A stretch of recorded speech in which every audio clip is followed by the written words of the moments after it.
दोस्तों, क्या आपके अपने लोग आपको कंट्रोल करने के लिए, आपका फ़ायदा उठाने के लिए डार्क साइकोलॉजी का इस्तेमाल कर सकते हैं? आज हम वही 7 सीक्रेट्स बताने वाले हैं जिनको जानकर आपको हैरानी होगी कि जिसे आप प्यार, दोस्ती, अपनापन समझते हैं, वो असल में आपको एक्सप्लॉइट करने के तरीके हैं। यही डार्क साइकोलॉजी की ताकत है। आपको लगता है कि सब कुछ आपकी मर्ज़ी से हो रहा है, पर असलियत में आपकी सोच को हैक किया जा चुका है। एक भी पॉइंट मिस मत करना। चलिए शुरू करते हैं। Point number 1, secret number 1, price tag. लोग इमोशनल कर्जा चढ़ाते हैं जब वो गिफ्ट्स देते हैं, आपकी तारीफें करते हैं, आपको अटेंशन देते हैं। खाना खाया, मिस यू, तुम दुनिया के सबसे अच्छे इंसान हो। इन मैसेजेस के पीछे एक प्राइस टैग छुपा होता है। पहली बार ये सब देख के आपको बड़ा अच्छा लगता है कि चलो भाई, फाइनली कोई मिल गया जिसे मेरी कद्र है। आप इस ओवरडोज ऑफ अटेंशन से इमोशनल भी होते हैं। इसे रैपिड बॉन्डिंग कहते हैं, एक तेज एहसानों की फैक्ट्री। जैसे ही इस हनीमून पीरियड का बिल आपके हाथ में आता है तो असलियत सामने आती है। कोई दोस्ती के बहाने कहेगा, यार 1.5 लाख रुपए की जरूरत है, मुश्किल में हूं, दे सकते हो। कोई आपसे 2 दिन के लिए कार मांगेगा, लेकिन जैसे ही आप इनकी मर्जी के खिलाफ कुछ कहेंगे, बोलेंगे, तो ये तुरंत कह देते हैं, मैंने तुम्हारे लिए क्या क्या नहीं किया, तुम मेरे लिए इतना नहीं कर सकते।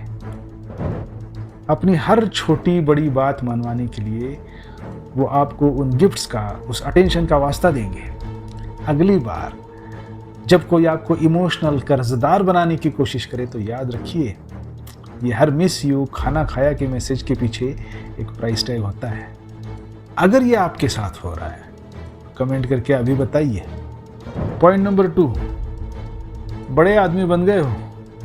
जब आप रात दिन एक करके कोई कामयाबी हासिल करते हैं, लाइफ में थोड़ा सा आगे बढ़ते हैं, तो कोई खास दोस्त, खास रिश्तेदार बड़े प्यार से आपके पास आकर कहेगा कि भाई अब तो तुम बड़े आदमी बन गए हो, हम जैसे छोटे लोगों को कहाँ याद रखोगे। सुनने में ये बहुत हल्का मजाक लगता है, लेकिन इसके पीछे की मंशा बहुत गहरी है, डार्क साइकोलॉजी है। ये सीधे आपके आत्मविश्वास पे, आपकी प्रगति पे, आपकी मेहनत पे वार है। उनका असली मकसद ये नहीं है कि आप उनको याद रखें।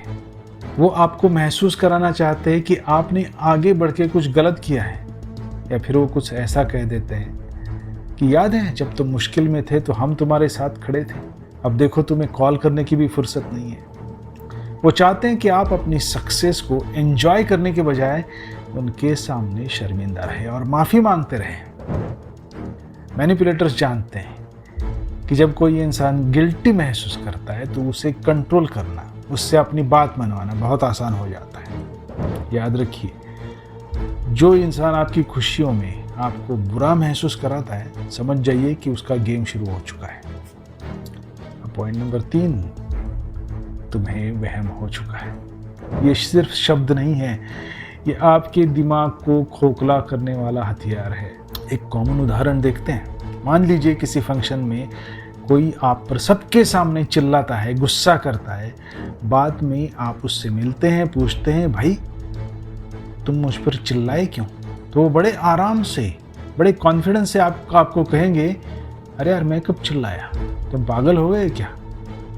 तुम आजकल कुछ ज़्यादा ही सेंसिटिव हो गए हो यार, तुम्हें हर छोटी बात चुभने लगी है, तुम कुछ ज़्यादा ओवर रिएक्ट कर रहे हो, मैं तो बस नॉर्मल बात कर रहा था, तुम्हें वहम हुआ है।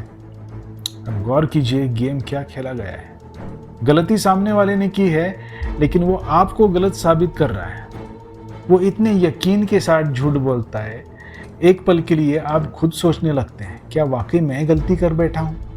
ऐसे लोग आपकी रियलिटी को, आपकी याददाश्त को, आपकी दिमागी हालत को, आपकी समझदारी पर खड़ा सवाल करते हैं। उनका मकसद आपको इतना कंफ्यूज कर देना होता है कि आप खुद पर भरोसा करना छोड़ देते हैं। तो उनके लिए आप पर कंट्रोल करना आसान हो जाता है। अगर कोई बार बार आपकी बातों को, आपके अनुभवों को वहम या पागलपन बताकर खारिज कर रहा है, तो समझ जाइए ये डार्क साइकोलॉजी की चाल है। अब चौथी चाल की ओर बढ़ते हैं। ये चाल आवाज़ नहीं करती, लेकिन सबसे ज़्यादा चुभती है, साइलेंट ट्रीटमेंट। यानी खामोशी की सज़ा। ये सभी मैनिपुलेटर्स का सबसे मास्टर हथियार है। जब आप उनकी बहस होती है या आप उनकी बातों से असहमत होते हैं तो वो चिल्लाते नहीं हैं, वो आपसे लड़ेंगे नहीं, बस अचानक बात करना बंद कर देंगे। आपको ऐसा इग्नोर करेंगे जैसा आपका कोई वजूद ही नहीं है। आप कमरे में हैं लेकिन उनके लिए सिर्फ हवा है, आप अदृश्य हैं। इसे इमोशनल विड्रॉल कहते हैं। ये सन्नाटा, ये भारी खामोशी किसी चीख से भी ज़्यादा दर्द देती है। आपको अंदर ही अंदर एक बेचैनी, एक घुटन महसूस होती है। आप सोचने लगते हैं, यार इससे अच्छा तो लड़ लेते, कम से कम बात तो कर लेते। मैनिपुलेटर का गेम यही है। वो जानते हैं कि आप इस घुटन को बर्दाश्त नहीं कर सकते। आप उस चुप्पी को तोड़ने के लिए सरेंडर करते हैं। आप झुक जाते हैं, माफ़ी मांगते हैं, गलती किसी की भी हो, सिर्फ इसलिए ताकि बातचीत फिर से शुरू हो जाए। बातचीत बंद करके किसी को झुकाना प्यार नहीं है, ये डार्क साइकोलॉजी है। तो इस खामोशी को अपनी हार मत बनने दीजिए। अगर आपने इस ट्रिक को अनुभव किया है तो लाइक कीजिए, शेयर भी कीजिए। 5वीं ट्रिक, ट्रायंगुलेशन। इसका प्रिंसिपल बहुत हिडन है।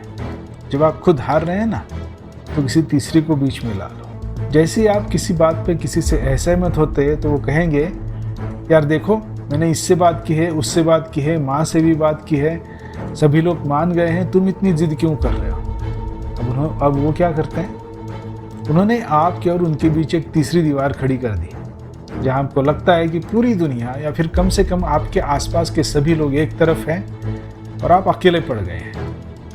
आपको और करार दिया जाता है। आप भीड़ के दबाव में अपनी बात पे डटे रहने के बजाय घुटने टेक देते हैं, उनकी बात मान लेते हैं, सिर्फ इसलिए कि आप दुनिया के सामने गलत साबित नहीं होना चाहते। याद रखिए, जब कोई व्यक्ति अपनी गलती सिद्ध करने के लिए बाकी सबका सहारा लेता है तो समझ जाइए ये सच्चाई से नहीं, दबाव से काम ले रहे हैं। अब अगली चाल है, ये मीठी चाल है, मीठा जहर है, मददगार होने का नाटक। ये सबसे शातिर चाल है क्योंकि इसमें मैनिपुलेटर आपको हीरो बन के मिलता है। वो आप पर सीधा हमला नहीं करते, बल्कि बड़ी चालाकी से आपकी सबसे दुखती नस को पकड़ लेते हैं। जैसे आपकी कमज़ोरी है, आपके पास साधन कम है, आपके पास आत्मविश्वास की कमी है, जानकारी नहीं है, तो वो आपको यकीन दिलाते हैं, देखो तुम्हें इस बात की पूरी समझ नहीं है या तुम इसे अकेले संभाल नहीं पाओगे, इसे करने का सही तरीका सिर्फ मुझे मालूम है। जब आप उनकी बातों में आकर खुद को कमज़ोर और अधूरा समझते हैं, तभी वो आपके सामने संकट मोचक बन के, हीरो बन के आते हैं और अपनी मदद का ज़रूरी राय का पिटारा खोल देते हैं। आपको लगता है यार कितना अच्छा इंसान है, मेरी कमियों को जानता है फिर भी मेरी मदद कर रहा है। उनका असली इरादा आपकी मदद करना नहीं होता, बल्कि आपको मानसिक रूप से अपंग करना, उनके अधीन करना होता है। तो वो आपको कमज़ोर इसीलिए महसूस कराते हैं ताकि आप अपना दिमाग चलाना बंद कर दें और हर फैसले के लिए पूरी तरह से उनके ऊपर डिपेंडेंट हो जाए। तो पूरे मामले की दिशा उनकी मर्जी से तय होती है। याद रखिए, अगर कोई पहले आपको छोटा महसूस करा और फिर तारणहार बन के मदद करने के लिए आता है तो समझ जाइए आपको सहारा नहीं दे रहा, आपको कंट्रोल करने की कोशिश कर रहा है। आखिरी चाल सुनने से पहले सब्सक्राइब जरूर कीजिए। आखिरी चाल है, कंफ्यूज करो और राज करो।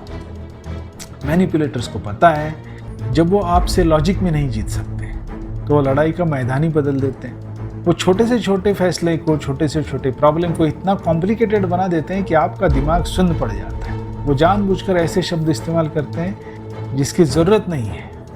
वो ऐसे डिटेल्स डालेंगे कि आप खुद सोचने लगेंगे कि यार ये तो मेरे बस की बात नहीं है, ये बहुत मुश्किल है, मुझे तो कुछ समझ नहीं आ रहा है।